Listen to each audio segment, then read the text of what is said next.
Dan saya melihat macam mana ketika tentera-tentera Israel naik di atas kapal dan kemudian semua yang ada yang memang tidak punya senjata dan tidak ada apapun yang boleh mereka pertahankan diri mereka. Mereka tidak bersenjata dan mereka memang tidak diprogramkan untuk itu.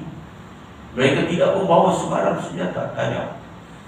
Mereka pergi dengan bantuan kemanusiaan. Mereka bawa susu untuk budak-budak. Mereka bawa ayam. Mereka bawa makanan. Mereka bawa bantuan perubatan. Di atas tu angkat tangan, menyebab diri, tak mampu nak buat apa. Dunia menyaksikan bagaimana ketakutan yang hari ini bukan semakin kecil skalanya, tetapi semakin besar. Dunia menyaksikan bahawa hari ini kita sedang menuju kepada jurang yang sangat jauh antara negara-negara sombong dan angkuh dengan negara-negara miskin yang susah. Negara Islam tidak menunjukkan keberanian untuk mereka menyatakan pendirian. Alhamdulillah, negara kita walaupun kecil, tapi kita menunjukkan ketegasan untuk bersama dengan perjuangan Palestin. Tadi tuan-tuan teruskan berdoa. Alhamdulillah, Menteri Kedah kita telah keluarkan surat daripada pejabat yang berhormat Exco Agama yang telah dihantar kepada semua masjid-masjid dalam negeri kita supaya diadakan solat hajat untuk keselamatan konvoi semua flotila yang sedang berada di zon merah yang sedang menghampiri bumi Gaza ini. Saya tengok live daripada bumi Gaza, ada satu live bagaimana ramai yang berada di pantai menanti ketibaan dan akan menjadi sejarah kalau mereka sempat sampai di pantai. Walaupun mungkin tidak banyak daripada 40 buah, kalau 1-2 buah sampai pun ia adalah satu kemenangan kepada perjuangan kemanusiaan dan keadilan. Kesombongan dan keangkuhan adalah milik mereka yang memang sangat benci kepada Islam. Israel sudah lama sangat mengimpikan bahawa Gaza akan lenyap dan menjadi milik mereka. Palestin akan lenyap dan menjadi milik mereka. Kita akan terus bertahan dan kita dalam upaya yang ada. Hasbiyallah wa ni'mal wakil. La haula wa la quwwata illa billahil aliyyil azim. Itu tuan-tuan. Wal ju' wa naqsin minal amwal. Bayangkan bentuk kematian akibat daripada kelaparan yang diprogramkan. Mereka sekat bantuan makanan, mereka sekat bantuan perubatan, mereka bom hospital-hospital, mereka bunuh doktor dan jururawat. Tentu bayangkan apa yang sedang berlaku di bumi itu. Jadi kematian berlaku dengan amat dahsyat akibat daripada pembunuhan, kesan peperangan. Bahkan yang lebih dahsyatnya, ramai juga yang mati akibat daripada kelaparan itu. Bayangkan anak-anak yang tak cukup zat di negeri yang makmur itu.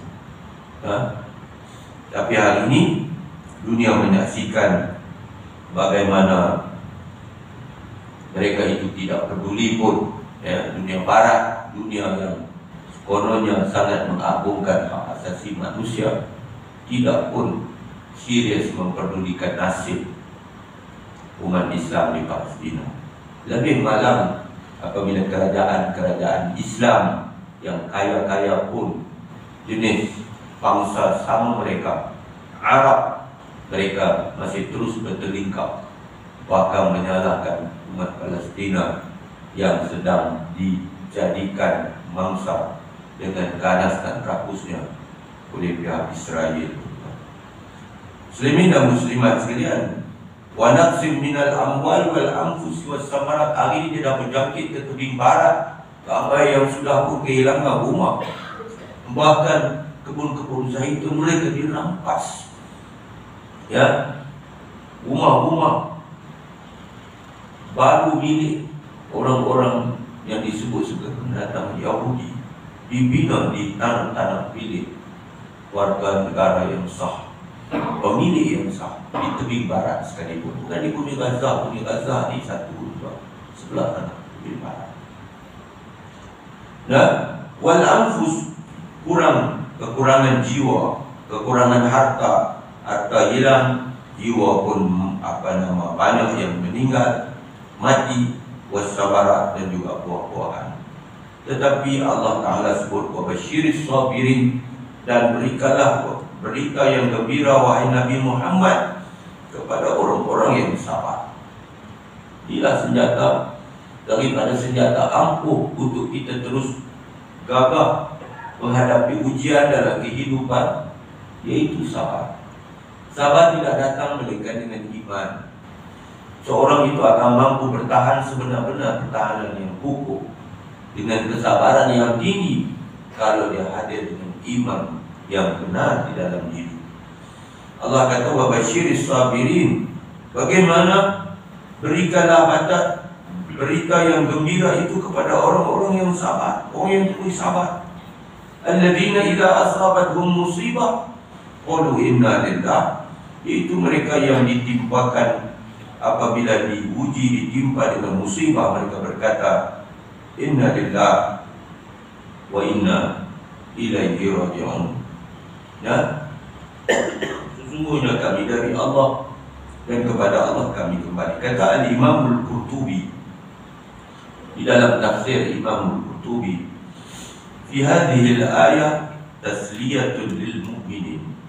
Dalam ayat ini tasliyatun, dia merupakan hiburan, menghibur, ya, yang memujuk orang-orang yang beriman. Tasliyah ni makna memujuk, menghiburkan. Macam Nabi Muhammad apabila bagi dia diuji dengan satu tahun nama dia Am Al-Huzni, tahun duka cita. Tuan ingat tahun yang sama mati Siti Khadijah, mati Pak Nakanya.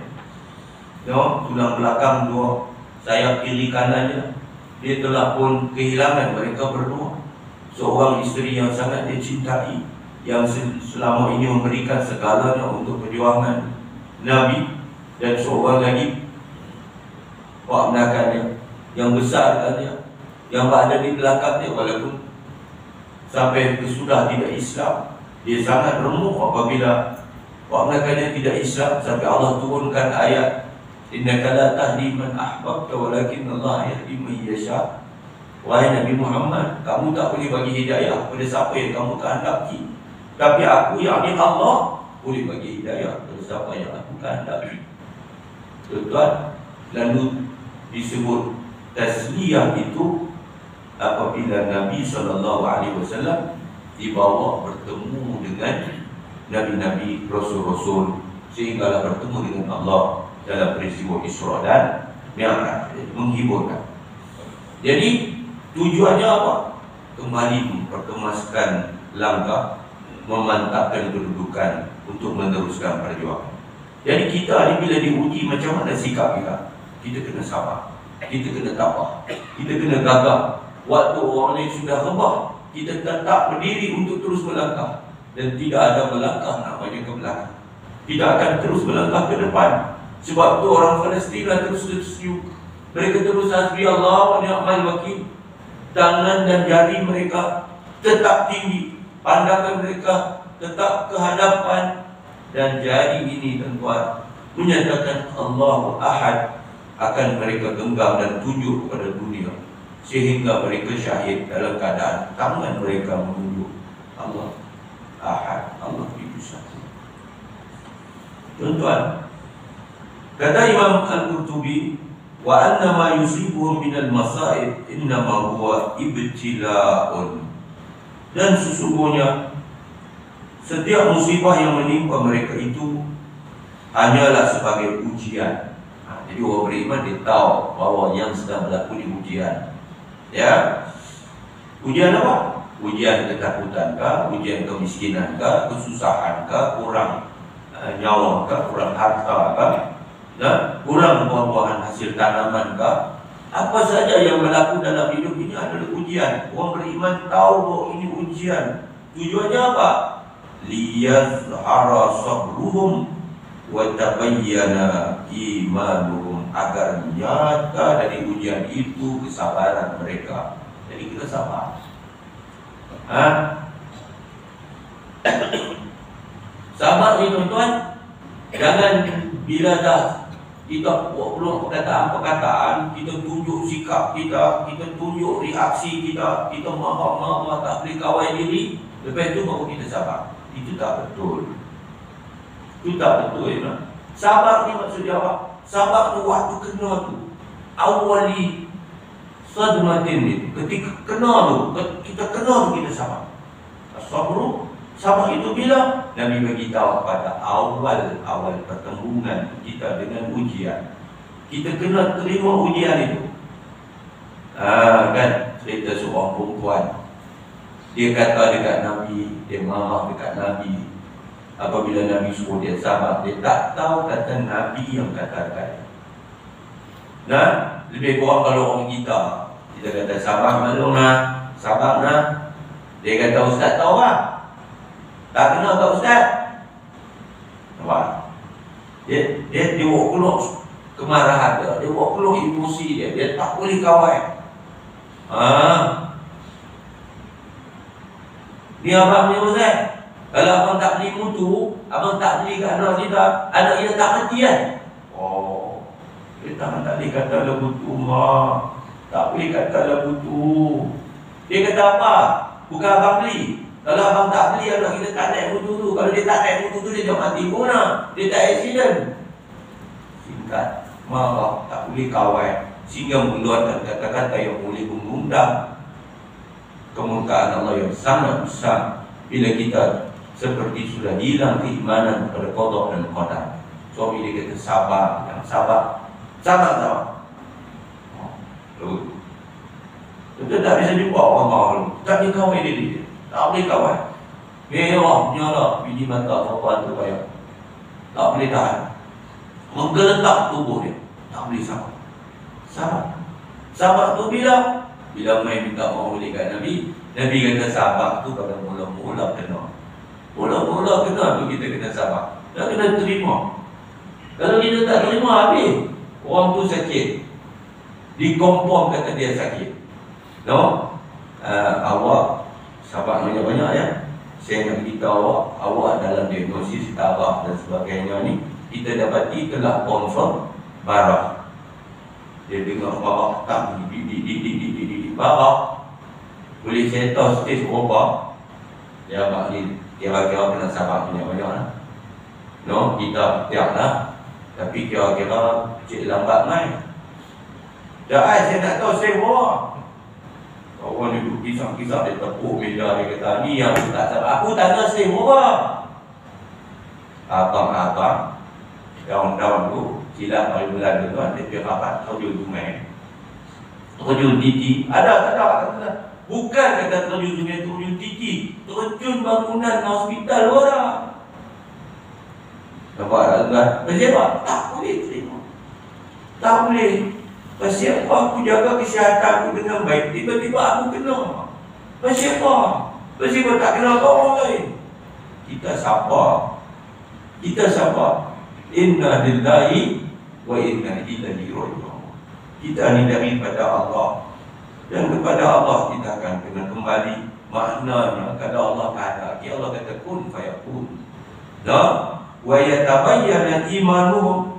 Kata Imam Qurtubi, untuk jelas keimanan mereka. Jadi bila kita sabar, kita terima dengan lapang dada, terima dengan tenang hati. Ini satu ketetapan, ini satu ketentuan daripada Allah. Muslimin muslimat sekalian, maka kata Imam Qurtubi, inna lillahi, itu adalah i'tirafun bil milki. Nah, bila kita sebut inna lillahi, sesungguhnya kita daripada Allah, milik Allah, itu adalah pengakuan kepada pemilikan. Milki, nampak? Bil milki itu milik. Allah memiliki segalanya, memiliki kita semua. Segala yang Allah cipta, namanya makhluk, semua milik Allah. Nah, alam masih Allah, apa yang lain dari Allah, itu ciptaan Allah, itu milik Allah. Allah boleh bagi, Allah boleh ambil. Nah, Allah boleh muliakan siapa yang kehendaki, Allah boleh hina siapa yang dia kehendaki. Jadi hak kita bukan hak kita lah pada akhirnya bila kita mengaji. No, hak kita rupanya adalah hak Allah Subhanahu wa ta'ala. Apa muslimin muslimat sekalian, wa inna ilaihi raji'un, kata Imam Qurtubi, dan kepadanya lah kita akan kembali, adalah satu iktiraf. Bahasa Arab tu iktiraf kan, ya, pengiktirafan, pengakuan bil halaki wal ba'thi, bahawa kita akan mati. Alam ni makna musnah, no? Wal ba'thi, dan juga kebangkitan semula. Kita nak di mana? Kita muda, akhirnya kita tua juga. Nampak? Kita sihat, mungkin satu hari tak sempat kita nak sakit, kita mati. No? Ada orang ramai sakit sikit-sikit sesemua tu aja. No, tak ada apa-apa, batuk sikit-sikit, lepas tu demam sehari tu, mati. Sakit juga lah, tapi tak ada dengar tak siapa-siapa. Meninggal tak? Lah, sakit apa? Dan kita tak tahu apa, kan sakit pun, sesemua, demam betul ya. Dan tu tak ada apa kat siapa, mati. Ada tak ada agak? Ada. Saya tengok tuan-tuan, ada satu tu imam, dia jadi imam dari pabrik apa tamak di depan CCTV. Jadi imam sorokan pertama bulan, tak tahu apa-apa, jadi imam. Sampailah dia rokok, dia iktidal, dia sujud tuan-tuan. Dia sujud, tak angkat kepala. No? Belakang dia dah lama sana, tengok-tengok tu imam sudah tersembam dalam sujudnya. Meninggal dia dalam semayang, dalam sujud. Ya Allah. Muslimat sekalian, ada seorang ustaz, no? Dia pergi kuliah subuh punya kita, tengah untuk pergi kuliah subuh, pasal lalu sakit dada. Dia kata, tuan tak maaf, semayang sikit, saya sakit dada. Tak, no? Dia pun macam tak percaya. Tiba-tiba dia terus memandang. Saya tengok dia terus memandang, dan dia meninggal ketika tengah bercakap. Pokoknya ada satu cikgu dalam perkhidmatan kat kampung kita, tapi di jalan Korea lain. Umur bawah 50-an, baru balik umrah. Sampai daripada sana demam. Hari Khamis masuk hospital. Okey, tak ada apa-apa. Daripada atas katil dia boleh turun duduk di bawah, atas kursi tepi katil, turun duduk. Meninggal atas kursi tu lah dia meninggal. Sudahlah baru balik Mekah, buat umrah, no? Dia sampai sini, dia jumpa dengan lagi jemaah, dia meninggal pada pagi. Alangkah betul kan? Ini tuan-tuan muslimin, sidang hadirin hadirat sekalian, kita sempat baca hari ini 2 ayat, mudah-mudahan ada manfaat. Sudah masuk waktu untuk tuan-tuan kita semua solat sunat Isra. InsyaAllah kita akan berjumpa lagi. Terima kasih kepada yang mendoakan saya sepanjang saya pada di hospital yang di rawatan. Alhamdulillah saya dapat dengan izin rahmat Allah untuk kembali bersama dengan tuan-tuan. Perlu jaga kesihatan. Bila dah tak sihat, carilah rawatan. Kalau kena dengan ubat, Nabi kata sihat lah. No, kena dengan ubat, sembuhlah. Likul lidah yang gawak sesyukri, bagi tiap penyakit itu ada ubatnya, kecuali mati. Kalau Allah kehendaki mati, matilah kita walau di mana kita sekalipun tuan. No? Jadi sedikit pengumuman, besok insya-Allah tuan-tuan, hari Sabtu ada kuliah duha di kediaman rasmi yang Mak Menteri Besar. Tuan-tuan dijemput untuk bersama pada besok hari pagi. Tuan-tuan akan bersama dengan Datuk Besar Fatwa Negeri, iaitu Syekh Aminuddin Abdul Rahim. Dan sesi yang kedua, tuan-tuan akan bersama dengan Datuk Syekh Paduka Mufti Negeri Kedah Darul Aman. Ada jamuan kita sediakan insya-Allah. Kita jumpa lagi. Alhamdulillah ya taufiq. Alhamdulillah minasyaitanir rajim. Bismillahirrahmanirrahim. Alhamdulillahirabbil alamin. Allahumma shalli ala sayyidina Muhammad wa ala alihi washabihi ajmain. Allahumma hdi qaumana fa innahum la ya'lamun. Allahumma 'allimna ma yanfa'una wanfa'na bima 'allamtana. Allahumma ya Rahman ya Rahim. Kami sangat mensyukuri nikmat berkat pertemuan ini ya Allah. Pertemukan kami lagi ya Allah dalam majlis ilmu ini ya Allah. Ya Allah, berikanlah kepada kami taufik, hidayah, inayah dan kasih sayang-Mu ya Allah. Tenangkanlah hati kami, berikanlah kebahagiaan buat hidup kami. Tambahlah ilmu yang bermanfaat untuk kami, tambahlah iman dan takwa dalam kehidupan kami. Ya Allah, ampunilah dosa kami, dosa ibu ayah kami, dosa isteri suami kami, dosa anak-anak kami, zuriat keturunan kami, anak, dan dosa guru-guru kami, muslimin muslimat sama ada yang masih hidup yang telah mati ya Allah. Mudahkan urusan kami dunia dan akhirat kami ya Allah. Jadikanlah dalam hati kami cahaya ya Allah, di hadapan kami cahaya, di belakang kami cahaya, di atas kami cahaya, di bawah kami cahaya, di kiri kami cahaya, di kanan kami cahaya. Cahayakan hidup kami dengan keimanan padamu. Cahayalah kubur kami di sana ya Allah. Ya Allah, ya Tuhan kami, jadikanlah kami suami isteri yang soleh-soleh, ibu ayah yang soleh-soleh. Jadikan anak-anak zuriat keturunan kami, penyejuk mata hati kami, anak-anak yang soleh dan soleh, zuriat dan tayyibah. Ya Allah, murahkan rezeki kami. Sekiranya dia berada di langit, turunkanlah dia. Kalau dia masih di dalam bumi, keluarkanlah dia. Kalau dia jauh, dekatkanlah dia ya Allah. Kalau rezeki kami itu susah, Kau mudahkanlah dia ya Allah. Kalaulah dia haram, Kau sucikanlah dia ya Allah. Rabbana atina fid dunya hasanah wa fil akhirati hasanah wa qina adzabannar. Sallallahu alaihi wasallam. Walhamdulillahi rabbil alamin.